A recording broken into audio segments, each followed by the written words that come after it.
Ladakh power development department का जिस प्रकार से आरईसी पीडीसीएल के साथ ज्वाइंट वेंचर और बाद में इसके निजीकरण की प्रक्रिया की जानी है, all India power engineer federation इसका पुरजोर विरोध करता है।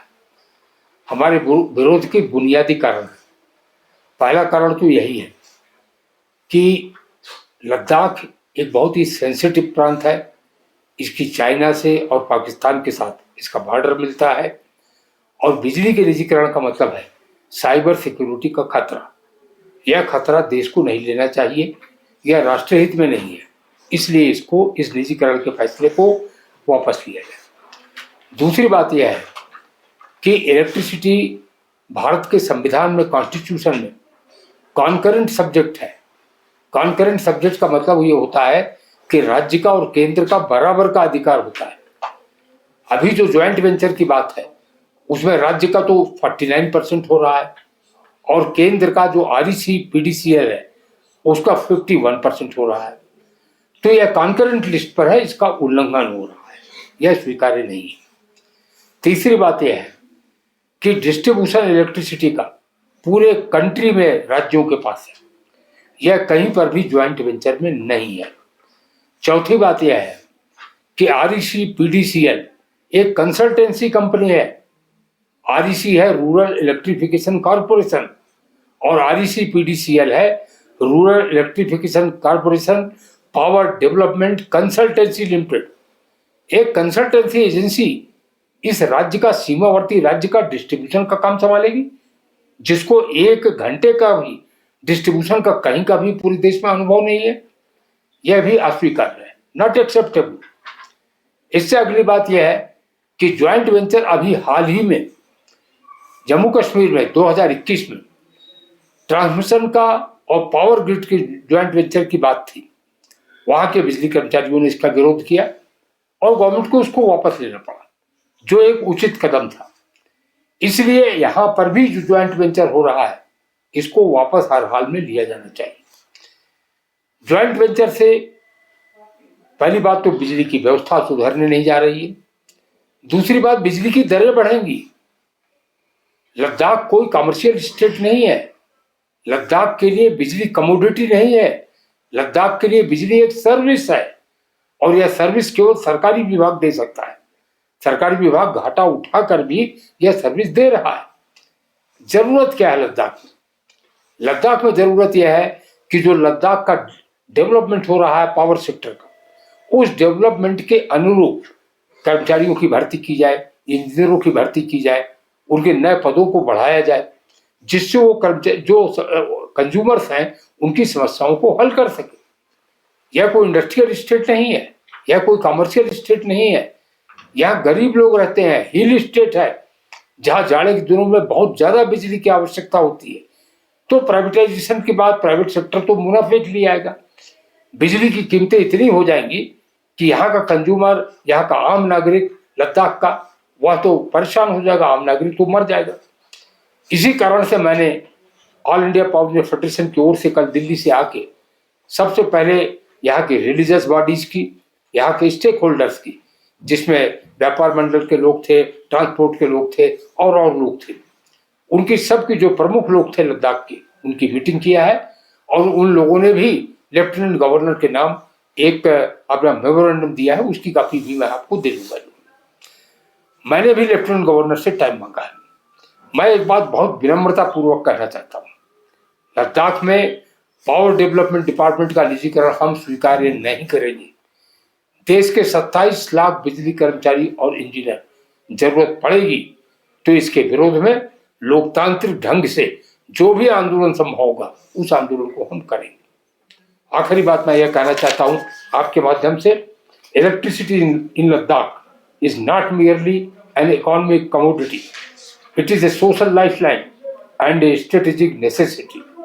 The proposed joint venture or privatization poses serious risks and concerns, including increased tariffs for poor consumers, loss of sovereignty control and over-critical infrastructure, heightened national security vulnerabilities. This is not acceptable. इसलिए मैं यह अनुरोध करूंगा केंद्र सरकार से, भारत के माननीय गृह मंत्री से कि लद्दाख जैसे संबंधित प्रांत में बिजली के निजीकरण की प्रक्रिया तत्काल रोकी जाए, इसको रद्द किया जाए। किस वजह से दिया जा रहा है, इसका कोई रीजनेबल आर्गुमेंट्स है इनके पास? कोई रीजनेबल आर्गुमेंट नहीं है। मैंने जैसे अभी आपको कहा, यह पहले ज्वाइंट वेंचर है और ज्वाइंट वेंचर के लिए जिस कंपनी का नाम तय किया गया है REC power development consultancy limited, उस कंपनी के प्रोग्राम में ही लिखा हुआ है कि 9 तारीख को जो प्रेजेंटेशन उनको यहाँ करना है, उस प्रेजेंटेशन में सब्जेक्ट लिखा हुआ है privatisation of the Ladakh power development department. इससे बिल्कुल स्पष्ट हो जाता है कि आरईसी पीडीसीएल, यद्यपि उसको भी मैंने बताया कोई एक्सपीरियंस नहीं है डिस्ट्रीब्यूशन का, तो आरईसी पीडीसीएल को तो ये काम करना ही नहीं है। वह बिचौलिए की भूमिका में है, मिडिल मैन की भूमिका में है। वह ले लेगा और किसी प्राइवेट कंपनी को दे देगा जहां डीलिंग हो चुकी होगी। सर, तो तकरीबन 1 साल से यही बात चल रहे थे कि ये जो है प्राइवेट बनने वाला है, तो क्या लगता है आपको, इससे पहले आप लोगों को ये थोड़ा लोगों के सामने नहीं रखना था सर? नहीं, लोग रखते रहे हैं, स्थानीय जो हमारे कार्यकर्ता हैं, जो एम्प्लॉइज हैं, जो इंजीनियर्स हैं, वो रखते रहे हैं, लेकिन अभी मेरे संज्ञान में आया राष्ट्रीय स्तर पर, तो इसीलिए मैं दिल्ली से सीधे कल ले आ गया था और मैं यहाँ कैंप कर रहा हूँ। और मेरी कोशिश है कि जितने स्टेक होल्डर हैं, स्टेक होल्डर कौन है, बिजली के क्षेत्र में सबसे बड़ा स्टेक होल्डर मैं कंज्यूमर को मानता हूँ, क्योंकि बिजली से सबसे ज़्यादा वही प्रभावित होने वाला है। यहाँ तक कि छोटा छोटा आदमी भी आज बिजली से अफेक्ट होता है। नंबर 2 पर जो बिजली का सबसे बड़ा स्टेक होल्डर है वो बिजली का कर्मचारी है, बिजली का एम्प्लॉइज है। तो जो स्टेक होल्डर्स हैं, चाहे वो कंज्यूमर हो चाहे वो वर्किंग क्लास हो, उनके बीच में जागरूकता पैदा करना, उनको संगठित करना, उनको इकट्ठा करना और एक डेमोक्रेटिक प्रोग्राम इसके विरोध का बनाना, उस उद्देश्य से मैं आया हूँ। और मैं चाहता हूँ कि यह सब न करना पड़े, गवर्नमेंट एक बार रिकंसिडर करे। मैंने पत्र दिए हैं, 2 पत्र एलजी को दिए हैं, उसमें जो पॉइंट्स लिखे हैं उन पॉइंट्स को लॉजिकल हैं, कोई हमने सेंटिमेंटल बातें नहीं लिखा, लॉजिकल है। उन पॉइंट्स पर बात करना चाहिए अक्रॉस द टेबल। बात तो सब लोग करते हैं, आप देख ही रहे हैं, अमेरिका भी ईरान से बात ही कर रहा है, बात तो फाइनली करनी पड़ती है ना, तो अभी बात कर लें, all the points are reasonable. Sir, आज के सिनेरियो में तो हमें नहीं लगता है पावर ये जो डिपार्टमेंट है प्रॉफिट में चल रहा है, तो इसका मतलब ये प्राइवेटाइज करने का मतलब क्या होगा सर? कोई लॉन्ग टाइम प्रोजेक्ट को देख रहा होगा, जैसे बड़ा एक सोलर प्लांट बन रहा, और कुछ भी हो सकता है, ये क्या हो सकता है? क्योंकि आज के हालत में तो नहीं लगता कोई फिर इसमें से करेक्ट, आपने बहुत अच्छा पॉइंट उठाया है। इसका जो एमओयू का ड्राफ्ट बना हुआ है, उसी ड्राफ्ट में लिखा हुआ है कि जितनी लॉस की लायबिलिटीज है वो गवर्नमेंट ले लेगी, जो कैश गैप इसके बाद होगा उसकी फंडिंग भी गवर्नमेंट करेगी। तो मेरा ये कहना है, जब घाटे वाले सारे काम की फंडिंग गवर्नमेंट को करनी है तो अभी गवर्नमेंट क्यों नहीं कर देती, number 1। Number 2, your question is very valid. Ladakh ऊंचाई पर है, लद्दाख में सूर्य की रोशनी बहुत अच्छी मिलती है, यहाँ पर सोलर का सबसे बड़ा स्कोप है, सोलर की हॉट बेल्ट है ये, और उसी पर उन लोगों की नजर है। इसलिए प्राइवेटाइजेशन केवल डिस्ट्रीब्यूशन का नहीं है, जनरेशन का भी है। और यहाँ पर जो बिजली बनेगी, सोलर की बिजली बनेगी, 1 रुपए से भी कम की बिजली बनेगी, उसको कोई प्राइवेट कंपनी आ जाएगी, वह कंपनी 6 रुपए 7 रुपए में दिल्ली में और जगहों पर बेचेगी जाके। यही उनका मकसद है, यही उद्देश्य है। तो लद्दाख में जनता की सेवा करना इसके पीछे लक्ष्य नहीं है, इसके पीछे बिजनेस है।